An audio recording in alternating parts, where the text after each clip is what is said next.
Жылдыз Жумаева акылдуулар акемди колдойт, чекилер беркини колдойт. Түндүктөн болсом да ак караны ажыратканга шүгүр кылам. Бирок негизи пейилден кеттик. Пейил куроду, ичи тардык, зулум көбөйдү. Бир үй бүлөдөн эки тарап, үч тарап болуп, элди экиге, үчкө бөлгөн үстүдөгүлөргө баракелди кыргыз. Кече эле бузулукта салафан төшөп жатып, Мадумаровго чалып, жалдырашып, Назарбаевга кайрылткан кыргыз. Унуттуңарбы кантип келгениңер?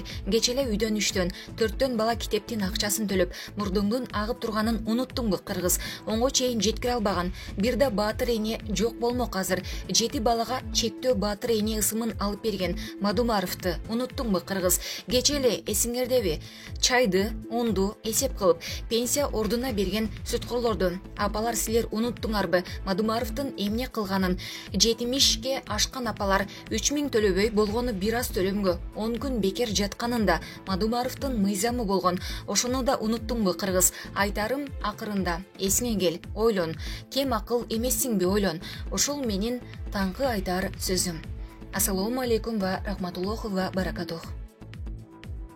Мадумаров. Бул парламенттин референдум дайындоого моралдык да, юридикалык да укугу жок. Президенттикке талапкер Адахан Мадумаров Конституциянын жаңы долбоору боюнча пикирин билдирип, аны кескин сындады.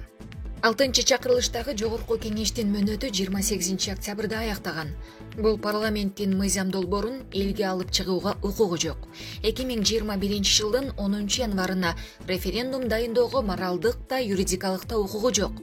Референдум жөнүндө конституциялык мыйзамдын 12 беренесиндеги 3 бөлүмүнө ылайык баш мыйзамды өзгөртүш үчүн референдум жөнүндө мыйзам долбоору жогорку кеңешке келип түшкөндөн 1 айдан эрте эмес, 3 айдан кеч мөөнөттө депутаттардын көпчүлүк добушу менен кабыл алынышы керек. Бийлик узурпациясына жок, элге каршы конституцияга жок, адам укуктарынын жана эркиндигинин бузулушуна жок деп айтылган кайрылууда. Булак элдик медиа.